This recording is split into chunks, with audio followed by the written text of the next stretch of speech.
Hello champions. UPSC series का आज दूसरा वीडियो आप सबके सामने रखूंगा और ये वीडियो बहुत महत्वपूर्ण है क्योंकि मैं इसमें आपको बताऊंगा कि यूपीएससी क्या है, यूपीएससी के तहत कौन कौन सी परीक्षाएं ली जाती हैं, परीक्षाओं में बैठने के लिए कौन कौन सी योग्यताएं चाहिए, कौन कौन सी शर्तें होनी चाहिए, यूपीएससी परीक्षाओं में बैठने के लिए कितने मौके मिलते हैं और यह परीक्षा कितने चरणों में आयोजित होती है, उसकी पूरी प्रक्रिया क्या है।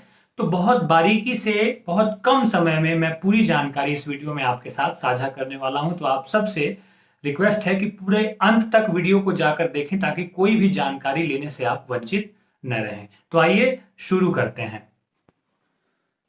तो सबसे पहले मैं आपको बता दूं कि यूपीएससी क्या है। इसका पूरा नाम होता है यूनियन पब्लिक सर्विस कमीशन, जिसे हम हिंदी में संघ लोक सेवा आयोग कहते हैं। यह एक केंद्रीय भर्ती एजेंसी है जो विभिन्न सेवाओं में ग्रुप ए और ग्रुप बी से संबंधित सर्विसेज में नियुक्तियां करता है। आपको बता दूं कि सबसे पहले अंग्रेजों के समय में लोक सेवा आयोग की स्थापना की गई थी 1 अक्टूबर 1926 को, लेकिन जब आजाद हुआ हिंदुस्तान तो 26 अक्टूबर 1950 को कुछ बदलावों के साथ संघ लोक सेवा आयोग की स्थापना की गई। संघ लोक सेवा आयोग की स्थापना भारतीय संविधान के अनुच्छेद 315 के अंतर्गत की गई है और इसी अनुच्छेद के तहत राज्यों में जो लोक सेवा आयोग हैं उनकी भी स्थापनाएं की गई है। अक्सर लोगों के मन में ये भ्रम होता है कि यूपीएससी सिर्फ आईएएस, आईपीएस, आईआरएस के लिए जो परीक्षाएं होती हैं, सिविल सर्विसेज एग्जाम, सिर्फ उनकी परीक्षाएं करवाता है, पर यह सच नहीं है। यूपीएससी द्वारा सिविल सर्विसेज एग्जाम्स के अलावा नेशनल डिफेंस एकेडमी एनडीए की परीक्षाएं, Indian forest services, Indian engineering services, combined defence services, railway के सर्विसेज और इसके अलावा अन्य भी बहुत सारी परीक्षाएं आयोजित करवाई जाती है। जैसा कि हमने शुरू में ही बताया कि ये केंद्रीय निकाय है जो ग्रुप ए और ग्रुप बी में विभिन्न सारे पदों के लिए नियुक्तियां करवाता है। तो ये मुख्य कुछ आकर्षक परीक्षाएं हैं जिनका क्रेज यूथ में बहुत ज्यादा होता है, जो परीक्षाएं यूपीएससी द्वारा करवाई जाती हैं। आइए अब जान लेते हैं कि कौन कौन सी योग्यताएं और शर्तें होनी चाहिए आपके पास अगर आप सिविल सर्विसेज की परीक्षा में अपियर होना चाहते हैं। तो सबसे पहले तो ग्रेजुएशन की डिग्री होनी चाहिए। ग्रेजुएशन की डिग्री से मतलब BA, BSc, BCom, BTech, BBA, BCA, BVoc, कोई भी डिग्री जो ग्रेजुएशन के इक्विवेलेंट हो, अगर वो डिग्री आपके पास है तो आप इस परीक्षा में बैठने के लिए एलिजिबल माने जाएंगे। ग्रेजुएशन फाइनल ईयर यानी कि अपियरिंग के जो स्टूडेंट हैं वो भी इसके लिए एलिजिबल होते हैं। अगर उन्होंने 21 वर्ष की उम्र पूरी कर ली हो तो वो भी परीक्षा में बैठ सकते हैं। एज लिमिट जो है वो मिनिमम एज लिमिट सभी के लिए एक है 21 ईयर्स, जबकि मैक्सिमम एज लिमिट में कुछ एक कैटेगरीज में छूट दी गई है। जैसे कि जनरल की जो मैक्सिमम एज लिमिट है वो है 32 ईयर्स और ओबीसी को 3 साल और अतिरिक्त मिलता है यानी कि वो 35 ईयर्स तक परीक्षा दे सकते हैं और एससी एसटी को 5 साल और अतिरिक्त समय मिलता है यानी कि वो 37 ईयर्स तक इस परीक्षा में बैठ सकते हैं।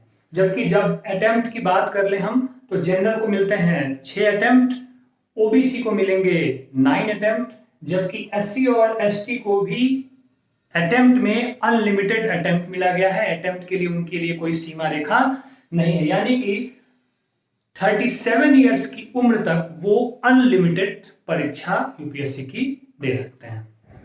आईएएस की परीक्षा कुल 3 चरणों में आयोजित होती है। पहला चरण है प्रारंभिक यानी कि प्रिलिमिनरी एग्जाम, दूसरा है मुख्य परीक्षा मेंस एग्जाम्स और तीसरा जो चरण है उसका वो है इंटरनल, यानी कि एक मंजिल आप तय करते हैं, फिर आप दूसरे पे पहुंचते हैं, फिर आप तीसरे पे पहुंचते हैं। स्टेप बाय स्टेप ये 3 चरणों में परीक्षा होती है। अब इन 3 चरणों में क्या क्या चीजें हैं इसको बहुत शॉर्ट में और बहुत बारीकी से हम समझ लेते हैं। इसको समझना बहुत ही इंपॉर्टेंट पड़ाव है इस पूरी परीक्षा के बारे में जानकारी रखने के लिए। प्रीलिम्स का जो पेपर होता है उसमें कुल 2 प्रश्न पत्र होते हैं और ये दोनों ऑब्जेक्टिव टाइप होते हैं। पहला पेपर जो होता है वो जनरल स्टडीज का होता है जिसमें कुल 100 क्वेश्चंस आपसे पूछे जाते हैं और टोटल ये 200 मार्क्स का एग्जाम होता है। जबकि CSAT civil services aptitude test इसे हम कहते हैं, ये क्वालिफाइंग होता है। इसका मार्क्स सिर्फ क्वालिफाइंग होता है, ये मेरिट में नहीं जोड़ा जाता है प्रीलिम्स एग्जाम्स के। और ये भी 200 मार्क्स का होता है, कुल 80 प्रश्न होते हैं, 2.5 मार्क्स का पर क्वेश्चन होता है। आपको ये बता दूं कि जो प्रीलिम्स के जो दोनों पेपर हैं, इन दोनों में नेगेटिव मार्किंग की व्यवस्था की गई है, जबकि इसके टोटल मार्क्स जो होते हैं वो फाइनल एग्जाम्स का जो रिजल्ट बनता है उसमें जोड़े नहीं जाते हैं। ये सिर्फ और सिर्फ क्वालिफाइंग होता है। आइए अब बात कर लेते हैं मुख्य परीक्षा की, जो कि सबसे महत्वपूर्ण पड़ाव होता है इस परीक्षा का, क्योंकि इस परीक्षा में सबसे ज्यादा अंकों की परीक्षा होती है और ये फाइनल परिणाम और मेरिट में इसका बहुत ही इंपॉर्टेंट रोल होता है। तो जो सबसे पहला पेपर होता है वो होता है एसे राइटिंग का, यानी कि निबंध लेखन का। ये होता है 250 अंकों का। उसमें बहुत सारे विकल्प आपको होते हैं और उनमें से किसी एक विषय पर आपको ऐसे लिखना होता है, इसीलिए राइटिंग स्किल और शुरू से ही लिखते रहने का जो अभ्यास है सिविल सर्विसेज एस्पिरेंट्स को, वो हमेशा बनाए रखना चाहिए। उसके बाद आता है जीएस के पेपर। ये टोटल 4 पेपर होते हैं, पेपर 1, 2, 3 और 4, और ईच पेपर हैज 250 मार्क्स। पर पेपर जो है 250 का होता है। इसका अलग अलग कन्फाइंड सिलेबस है कि पेपर 1 में क्या है, 2 में क्या है, 3 में क्या है, 4 में क्या है, वो मैं अगले वीडियो में जब मैं कंप्लीट सिलेबस बताऊंगा तो मैं इस पे भी आपको बताऊंगा कि किस पेपर में क्या क्या सिलेबस है। तो ये हो गया 1000 अंक का।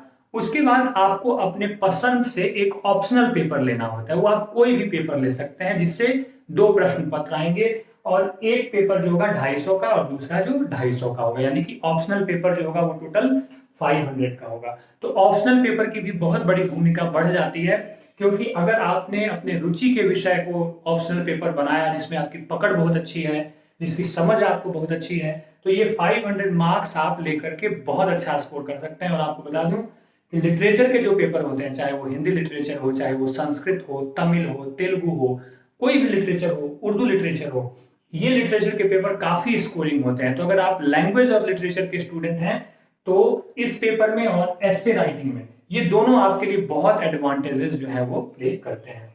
इसके बाद लैंग्वेज पेपर होता है। ये पेपर जो है इसके मार्क्स एग्जाम फाइनल मेरिट में नहीं जुड़ते हैं, लेकिन इसको क्वालिफाई करना होता है, जिसमें कि एक पेपर इंग्लिश का है और एक रीजनल पेपर आपको देना होता है। इसकी जो परीक्षा होती है इसमें आपको सिर्फ पास करना होता है। अगर आप इसमें फेल हो गए और बाकी सब में आपको बहुत सारे अंक आ गए तो भी आप आगे बढ़ने से रुक जाएंगे। तो लैंग्वेज पेपर जो होता है वो 300 मार्क्स का प्रत्येक पेपर, वो सिर्फ और सिर्फ क्वालिफाइंग नेचर का होता है, लेकिन ये भी बहुत महत्वपूर्ण है। तो ये है पूरा मेंस का पैटर्न। अब इसमें अच्छा स्कोर करने के बाद आप आगे बढ़ते हैं। इस तरह से मेंस में जो परीक्षा होती है उसके टोटल मार्क्स को आप जोड़ दें तो 250 का ऐसे, 1000 का जीएस और 500 का आपका ऑप्शन पेपर, यानी कि टोटल 1750 अंकों की परीक्षा आपकी मुख्य परीक्षा में मेरिट में जोड़ी जाती है। इसके बाद जो सबसे अंतिम चरण है इस परीक्षा का वो है इंटरव्यू या साक्षात्कार। यह कुल 275 अंकों का व्यक्तित्व परीक्षण किया जाता है, जिसमें एक बोर्ड आपसे प्रश्न पूछता है विभिन्न मुद्दों पर और उसके प्रश्नों का उत्तर आपको देना होता है। तो इंटरव्यू और मुख्य परीक्षा के मार्क्स को जोड़ करके फाइनल मेरिट लिस्ट बनाई जाती है और फिर अंत में अभ्यर्थियों का चयन किया जाता है। तो इस आधार पर अगर मुख्य परीक्षा टोटल 1750 अंक और इंटरव्यू 275 अंक, दोनों को अगर हम जोड़ देते हैं तो कुल बनते हैं मेरिट वो है 2025, यानी कि टोटल कुल 2025 अंकों के आधार पर आपका मेरिट तैयार किया जाता है। और आपको बता दूं कि इसमें 50% से 52% अंक लाने वाले बच्चे आईएएस टॉप कर जाते हैं, यानी कि अगर आप 2000 ही मान लो तो लगभग 1000 अंक भी अगर आप लाते हैं थोड़ा सा ज्यादा तो उसमें आईएएस टॉप कर जाते हैं। तो ये कठिन परीक्षा है जो निरंतर परिश्रम, अध्ययन और मोटिवेशन की मांग है, लेकिन ये आप जान लें कि कुछ भी नहीं है मुश्किल अगर इंसान जो ठान ले। अगर आपका पैशन है, जुनून है, तो आप इस परीक्षा को पास करते हैं। वो कहते हैं ना कि आसमां को जिद है जहां बिजलियां गिराने की, हमें भी जिद है वहीं आशियां बनाने की। तो अगर आपके मन में एक सच्चा सपना पलता है सिविल सर्विसेज की परीक्षाओं को पास करने का, तो आप निश्चित रूप से एक ना एक दिन उसमें कामयाब हो जाएंगे। अगले वीडियोस में हम मिलेंगे यूपीएससी के कंप्लीट सिलेबस के साथ, और फिर हम उसके बाद किताबें बताएंगे, पढ़ने के तरीकों के बारे में बात करेंगे, और हो सकता है तो हम आपको एक्सपर्ट्स के इंटरव्यू भी इस दौरान आपको दिखाएं। नमस्कार।